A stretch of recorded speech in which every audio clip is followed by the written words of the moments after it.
Awesome. So, welcome everyone back to another episode of Speedway Pulse Media Podcast. This week we got Al Morey, driver for the WTR Super Trofeo team. Al, really want to thank you for coming on. And, we're off the back at Laguna Seca after a pretty solid weekend all around for the WTR team. Want to talk about how the weekend went from your perspective? Absolutely. Yeah, no, thanks for having me on. The weekend, yeah, what a good place for us. I think that's three podiums out of six races there, and for the team as a whole, it was incredible. We walked away with a third place. I would have liked to stand on the top step or maybe the P2, but I think the team in total had four wins this weekend, a second and a third. So, just super proud of everyone to get a great weekend like that. It's not every weekend you can have such success as a whole team like that. Looking at the whole kind of culture at WTR, I know I was at Sebring. It seems like that WTR has, from my perspective, at least one of the best all-rounded teams between both the pro and pro-am lineup. You look at drivers like you got Danny Formal, Nick Person, Hampus Erickson. How would you say the culture is kind of there between working with everyone, the drivers? Do you feel that kind of same way? That's one probably the best all-rounded team to work with? Absolutely. That's why it was such a big goal for me to be with Wayne Taylor Racing. Ever since I started, I was able to see it even from an external perspective, like you're saying. And now to work with these guys is incredible. They took me right in like I'd been a part of their team since day one, which was actually really, really nice. It'd be really easy to think from the outside that maybe you'd be coming in as kind of like an outsider or the new guy, but it wasn't like that at all. The culture is very, very professional and very like family. It feels like a family. Let's backtrack just a little bit. We kind of started a little different than I usually do, but I always like to ask, what got you started in racing? When did that bug kind of bite you? Um, Pretty much as soon as I was born. My family had been a part or around racing pretty much my whole life, and my dad even further back. His dad worked for Carter Carburetor back in the day, Okay. and so he was always around the drag strip when he was younger. And so when I was a kid, Dad had drag racing on and Formula One back when the V8s were around. Oh, yeah. Um, yeah. So I started watching that when I was real, real young with him, probably 5 or 6 years old. And he took me up for my first drag race when I was 5 or 6 years old. So I kind of, was watching that for a little while. And then when I was old enough to go to K1 Speed, or I guess big enough, he took me, I think I was 9. Um, and from there, we just kind of progressively kept going at K1.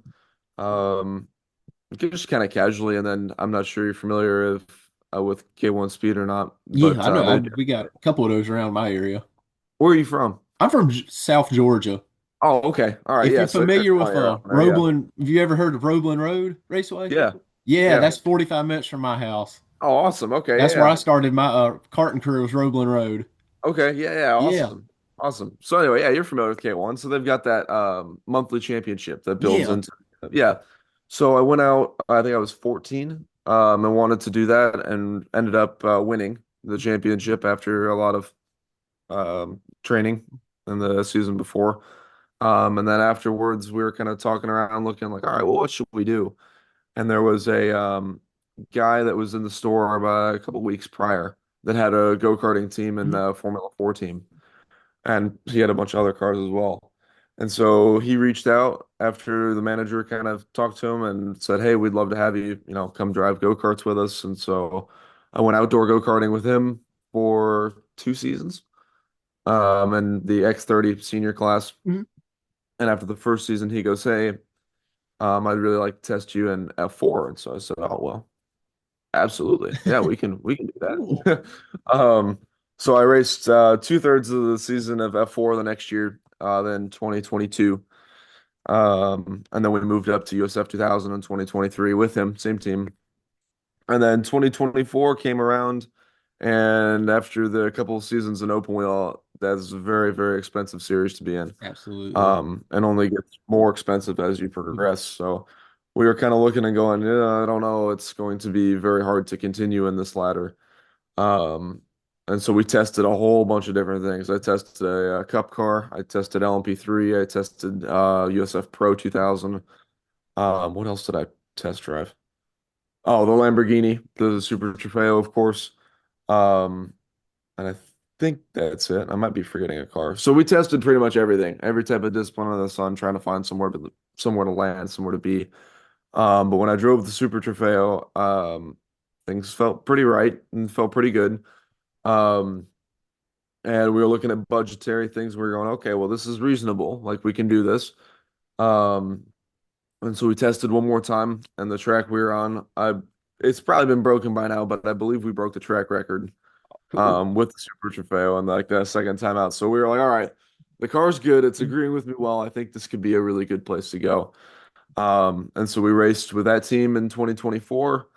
Um, and then moved up to had a very good rookie year in AM. It was the AM class. So I think we had 2 wins and 4 other podiums. Not This too is bad good. there.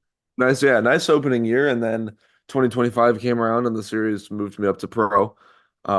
Steep learning curve, but we still had a couple podiums. And then this year, had the opportunity to race for Wayne Taylor, and it's been a good year already, like you said. So Talk about you were road to kind of on that ladder of road to Indy, and I Mhm. know when I stopped karting, that's kind of what I wanted to do. And I talked with some people, and the budgets for open wheels just Yeah, astronomical. it's huge. Whether you want to stay here in America or go overseas to try and chase everyone wants to chase the F1 dream, but Yeah. you know, what was kind of the learning curve like coming out of open wheel and moving into a closed wheel car? Did you find the transition to be hard or, fairly simple? For me, it wasn't all that bad. I think one of the things I can pride myself on is versatility.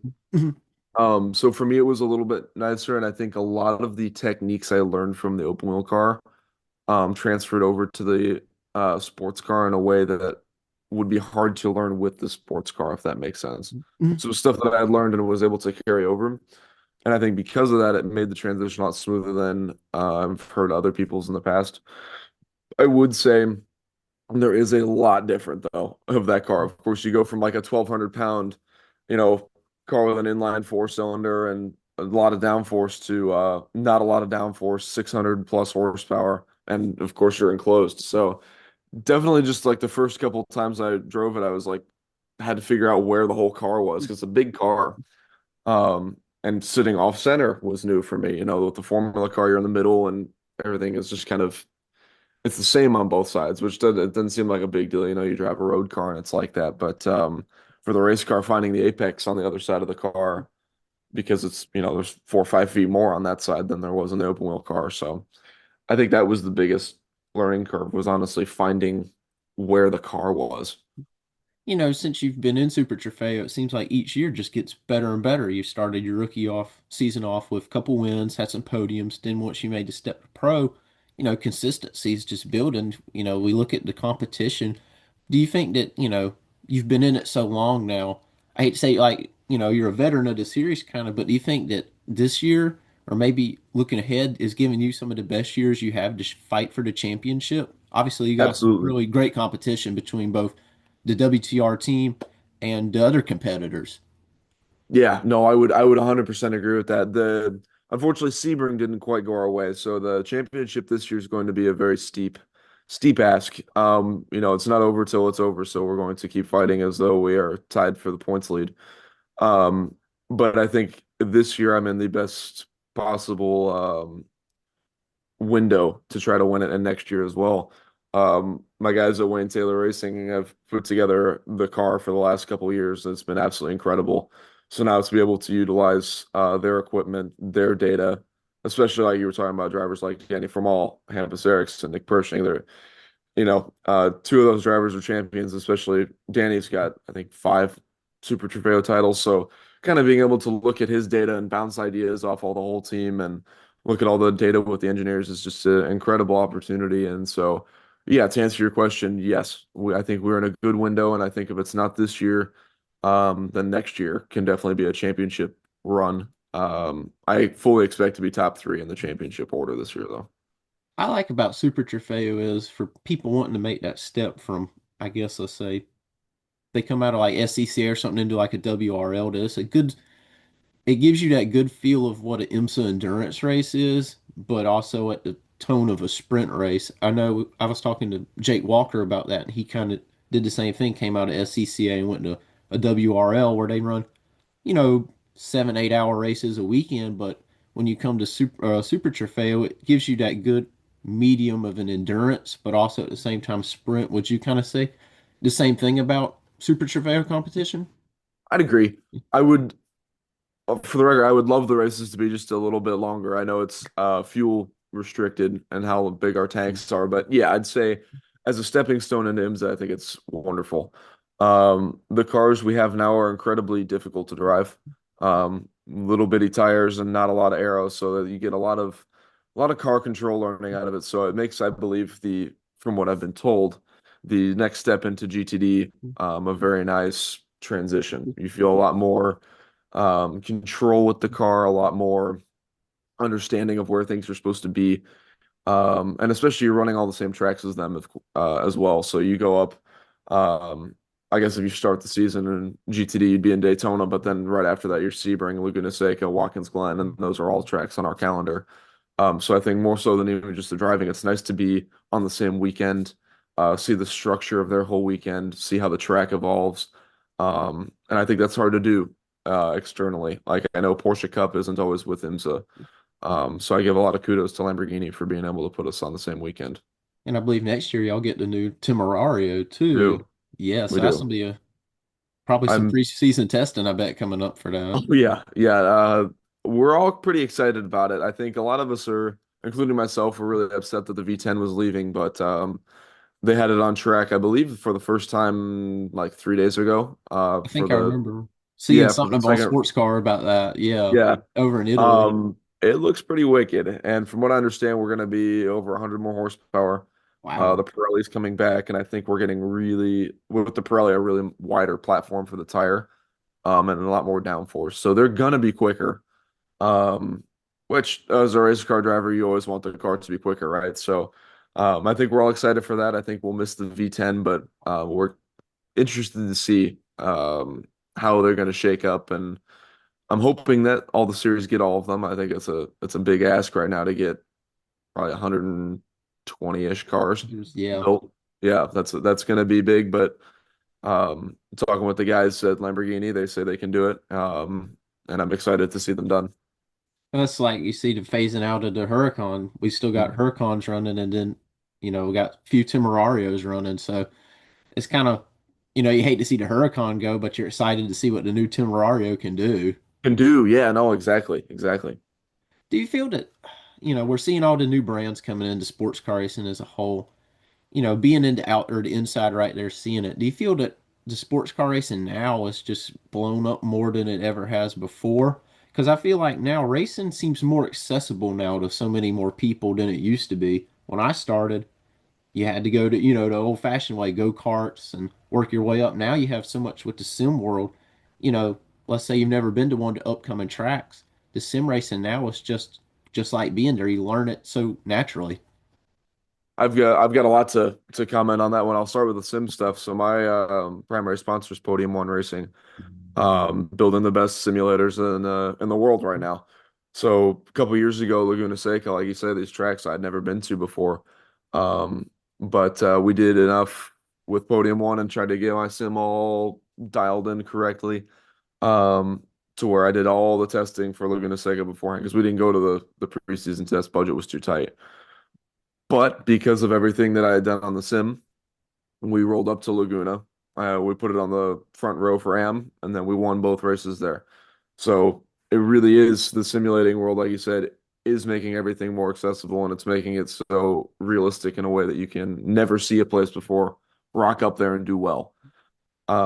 Same thing with Massano this year in Italy for World Finals. I'd never been there before, and we walked away with the podium in the first race. So um, it's really incredible to see kind of how that world is going. And I think to answer your other question, and IMSA and sports cars, I believe, is the best place to be right now as a race car driver. The numbers are consistently going up for views, which views are always good to talk to sponsors about or potential partners. And there's a very clear path, like we just talked about, stepping out of the Super Trofeo and going to GTD, especially with Wayne Taylor Racing having the GTD and the GTP car. That makes a really easy linear career path for me to see and for the other drivers to see as well. Um, So I think it's absolutely the place to be. I see an open wheel like we talked about. I don't like to throw stones or anything, but I see a lot of how do I put this? It's a lot of paying your way up to the higher levels. I see Right. a lot of talent on the grid right now, but I do see a lot of without the money, regardless, you're not going to be able to get past Indy Pro or USF Pro, excuse me. Um, and so I think that's different in sports cars. I think the your talent can talk a lot more than your wallet. And I think that's a nice thing to have, especially in racing. I think it should always be fastest drivers rather than who can buy the fastest car, if you will. You know, speaking of that, you see that everywhere at racing. Yeah, You see it all the way in.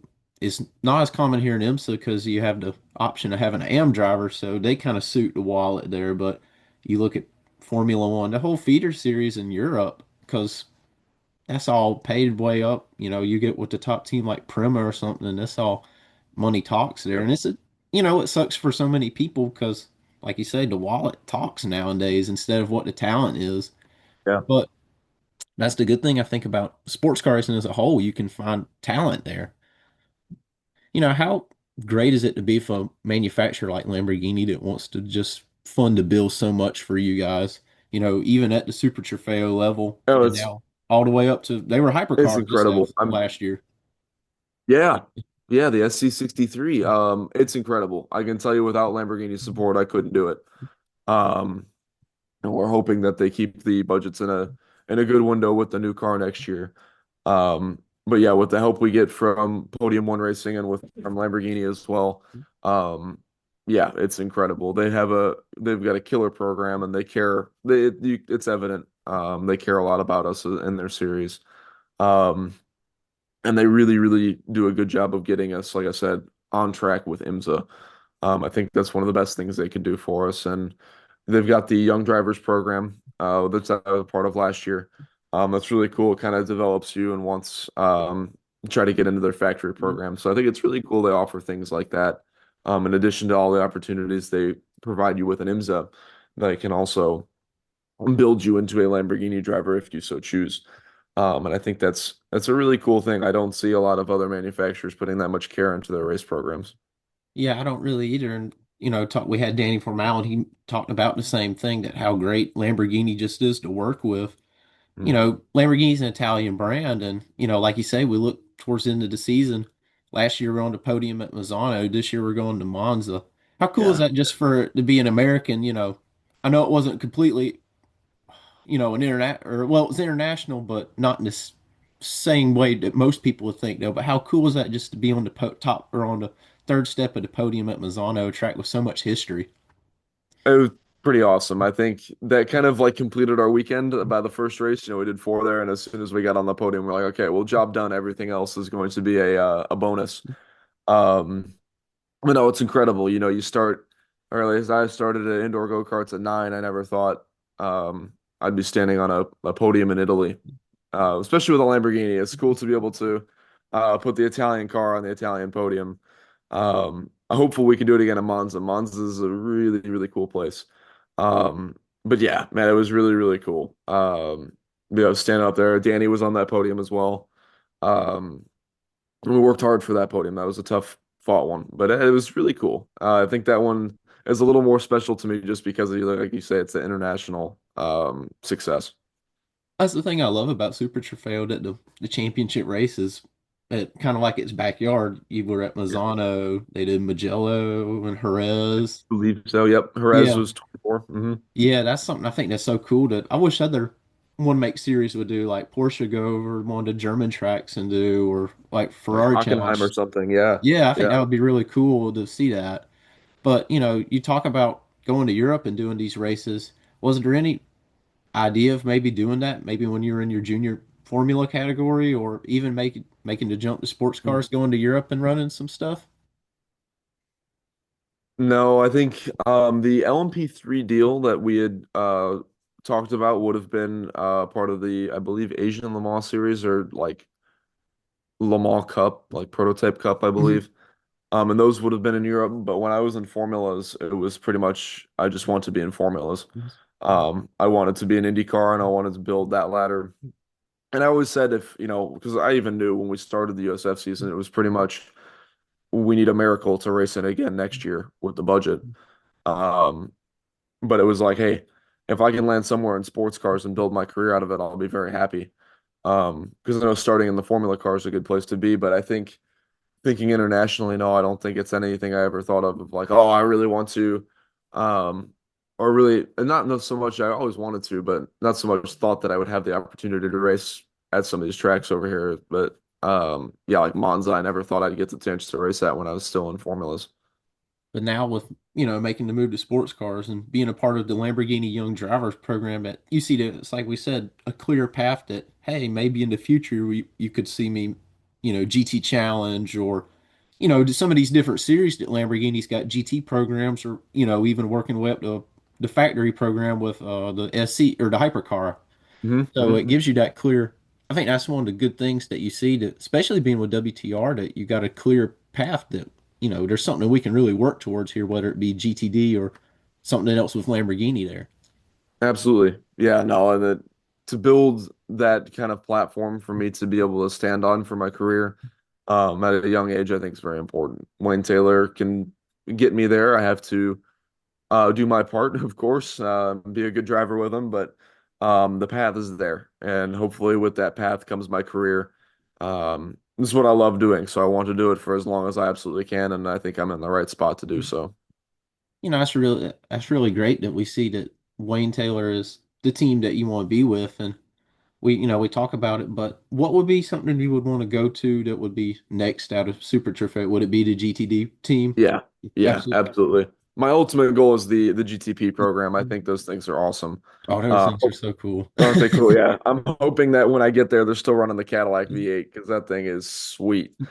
But yeah, no, the logical next step for me is GTD with Wayne Taylor. That's going to be a couple of years out. Of course, there's drivers like Hampus Ericsson that will probably go there before me that have been with their program longer. Nick Persing. Um, Danny's already there, of course. He's doing a great job for them. They like you were talking about team success in Laguna. They walked away with the GTD win there, which was awesome to see. So yeah, that's the next logical step is that's one of the reasons why we wanted to be with Wayne Taylor was because they can help bring me to the next level and they have the next level. I don't even have to leave the team. That's the best of both worlds right there. You Yeah, could just stay at absolutely. one spot. Watkins Glen's coming up in just about a month. How you feeling heading into the round three of the season with two races that weekend? Great. No, I love Watkins Glen. These two tracks on the calendar are probably my favorite that I've been to, Laguna Seca and Watkins Glen. I really love elevation change, and it doesn't get a whole lot more than those two. Um, Watkins is definitely in my top five, I would say.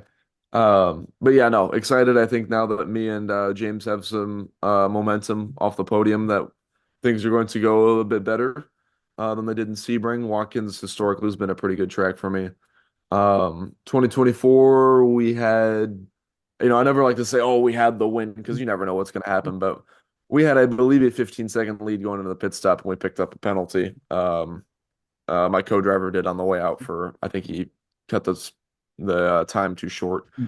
So we were running really good there, but unfortunately the other circumstance took us out. And then last year we had a podium there in pro. So, yeah, feeling really good. There's a couple things I went over data wise with my engineer Dylan, to kind of see, Laguna and Watkins are pretty different tracks, but there is a couple things you can look at from my data that I was doing and going, okay, well, I could see how that could be useful in, turn whatever of Watkins Glen. And so it was really helpful, like going back to the team aspect and having engineers that are happy to look at very, very specific, minute details with you that could be helpful on upcoming tracks is good. And then, with the preparation with my Podium One simulator, yeah, I'm feeling great. I love Watkins Glen. I've got all the people that I could need to have success there. So now it's just on me to put it together. Confidence is a great way to go looking into race weekends. The one thing I knock about a lot of the IMSA series is that there's big gaps. How do you feel that affects you as a driver having these big gaps between race weekends? You look at end of the season, and then there's what that was October, and then there was a Mhm. long gap to March for Sebring. Yeah. Obviously, you see some of you guys out there getting back in carts and stuff, but how do you keep the sharpness with besides simulator during the week leading up into race weeks? A lot of it is a simulator. A lot of it. That takes up I would say that's a good 90% of how I stay sharp and um probably how I drive on the road isn't good enough to help me stay sharp. But no, I think the other 10% I'm lucky enough with Podium One as well. They've got a couple radicals Okay. that we go take down to the Corvette track in Yeah. Kentucky. So that's a good time. Nice to just get in the car, get in a car, get some seat time put together. I know the team will be testing in Watkins Glen. Um, and so I think we'll be doing some seat time there as well. But that's not every track you get the opportunity to do that at. So I think for the most part, it's a simulator. And then when I'm lucky enough to go drive the Radical, it's a fun time. Okay. So I You know, do agree, though. I wish that the big gaps were a little less, but it is nice on the budget. It's nice. I'm in college as well, so during the school year, it's nice to have some time. The Formula car calendar was crazy. yeah. Uh, I believe I missed 45 days of junior year Wow. just because of racing. Yeah. Racing. But no, I mean it's all worth it. My time management skills, I would say now are really strong, and I think of anything to come out of it, that's a good thing. Um, but I do wish we either had like one more race weekend or maybe things were a little closer together. Because like you said, that time between October or whatever, November, whatever it was to March, you're just sitting around, you're like, March. Like, where's March? I'm done with Yeah. winter time. I want to get in the car. Yeah. Yeah, time management was something I learned throughout high school when I Yep. raced karts and stuff, so I know that exactly well. But, as we look forward into the rest of the season here, what's kind of the expectation go ahead? Is it gonna be more consistent finishes like we've seen at the beginning and podiums and wins, or kind of how are we seeing it? Because it, That's the goal, 100%. Yeah, that's the goal. I think, like I said, now that me and James have kind of that, um, it's like off our back, like we've done it. I think hopefully they can start rolling in more nicely. And Sebring was just really unlucky. I think the first race we had really, really good pace, and the pit stop it got all kind of messed up, unfortunately. And that took us down a couple spots. Not to mention we got hit into turn one at the beginning of the race, and then the second race, James got tagged into turn one as well and lost. He got spun. So we had really good drives in both of them, but just unfortunately, just the way things rolled, we didn't get to stick it on the podium. But this weekend was much better. I think he's still learning the car as well. He came from Porsche Cup. He's doing a great job. So it's kind of finding the nice balance of where the car is and how to use the tire. But yeah, no, he's doing a great job. And now that we're kind of gelling together, we've got that first podium together. I think that can definitely roll us momentum wise in the next couple of years, especially Watkins Glen is a good place for me. Um, and yeah, no, I feel confident that we'll be in good shape and hopefully can bring home some more trophies, hopefully with some number ones on them and the end of the year. Yeah. Sebring's such a hard track to start the season off just Yeah. because of the rough nature of that track. I've done a few track days and stuff there, and it will beat you to death if you don't Yeah. know what you're doing. Oh yeah, no, Sebring's a very special place. It's never been kind to me. I'm gonna keep trying until we get something from there. Um, but yeah, no, it's bumpy, and that's definitely part of it. It broke a steering arm for me in a Formula car into turn one. Wow. That was a lot of fun. You Yeah, I go know. in, you see the video, and going along, the steering arm breaks, you see it flopping around, you turn, nothing. So yeah, it's not been the kindest to me, but yeah, it's a neat place, and it's got a lot of history there. It's cool to be able to race at a track like And that. the fans would just make that place so special there, the that they Yes, they come do. out in droves. I did my Hmm. first 12-hour this year, and it was just like, wow, what have I Yeah, been missing? it's and that's really from a driver's perspective a really really cool thing. We go there in preseason testing, and when I was in Formula, that was a track they went to, and there were like the infields were always pretty stark, especially in testing. I mean, there's nobody there, but then you show up for the race, and there's I don't know. I think there was 100,000 people there this year, and it just makes you feel good. Like you're out there on track and you see people, on your outlap and they're watching you, and it's really cool. And then when the race is over, you see them all and they're waving and saying whatever, and it's cool to. It's just really really neat to see people so involved and want to be a part of things and want to see you race. And I think Sebring is one of the best ones of that, just because of the sheer quantity of people you get out there. I wish, y'all series had more races kind of in this area. Sebring was a great one, Daytona. Yeah, I would Because do Daytona would be so cool. Daytona's my favorite, one of my favorite ones a year ago to Road Atlanta. There's Yeah. so many great tracks in this area of the US that's Yeah, there I are. wish Lamborghini would, look at. Like, well, let's try this out here. But Road Atlanta would be a really, really cool place to run a Super Trofeo. that's a I would love that. fantastic track. I love Road Atlanta. That's my favorite track I go to all year. And when I raced, I flagged there, do just everything there at Road Atlanta. That's a great track there. And, you know, Yeah, that's cool. That's one I haven't been to. Of all the tracks I've been to, I haven't been to that one. So definitely a bucket list that one. Road Everyone's Atlanta is, telling me it's so good. You tell me it's great. I want to go. Yeah.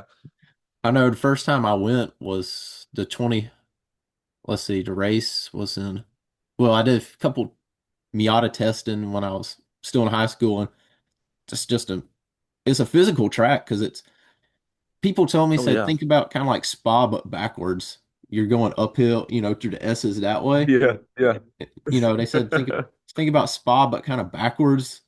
And when I started doing that, I was like, well, yeah, I can kind of see what they mean there. And it's really neat how you'll go from the first half of the track, it's just this high speed. You're hardly touching the brakes. And then you get to turn seven and it's Mhm. flat down to like first gear. And it's just like, wow, the physicality Yeah. Yeah. there. And then when you got, you know, I guess, let's see, it was a 8 car test or so. And you had 6 or 7 other guys behind you trying to bump you and Yeah. stuff. It's so physical there, Road Atlanta, but love It'd Road be, Atlanta. I would any opportunity you get to go there. That's a great track. oh yeah. No, I would That's love to do that track, especially in this like a Super Trofeo or a GTD or something would be a lot of fun there. Al. I want to thank you for coming on. I think this was a really great segment we had today, and really looking forward to Watkins Glen next month. I think y'all guys got a really strong program. Just the whole WRT program in general is really this year. I think is going to be the year that we see one of y'all guys on top step of the podium, and I think we're going to see that Monza too. Yeah, I hope so. I can't. Yeah, thank you for reaching out. I Yeah, appreciate you having me absolutely. on. Hopefully again in the future Yeah, sometime. And absolutely. We'd love to have you um, on maybe end of the season talk about how the season yeah, was. absolutely. Yeah, no, I'd love to just reach out and yeah, thank you for the time. Yeah. And yeah, here's to a good rest of the Super Trofeo season. Absolutely. Hope to catch up with one to see races a little later in the year. We're working on some stuff and hopefully maybe go to Indy or something. Yeah, that'd be awesome. Awesome. Yeah. That's bucket list. Once I hit Sebring, did the 12 hour, and I was like, I got to get to Indy one of Gotta these get to days. Indy's cool. Indy's real cool. Great to have you on the podium there at Indy as a hometown kid right Oh yeah. there. Yeah. No, we were so disappointed last year. Our engine gave up and from third. So hopefully this year we get a little bit more luck. Things will be better, and I think we'll be in good shape there. You look at what the time is, 2 hours they start practice. So I know that's gonna be Oh, do they month. for the 500 today? Yeah. Yeah, month of Yeah. May, and that's every holiday for the state of Oh yeah. Indianapolis right there. Oh yeah. But Al, thank you for your time today. It was really great, and I think this is gonna be a really great segment we got going together. Hey, thank you. I appreciate it, my friend. Absolutely. Thank you.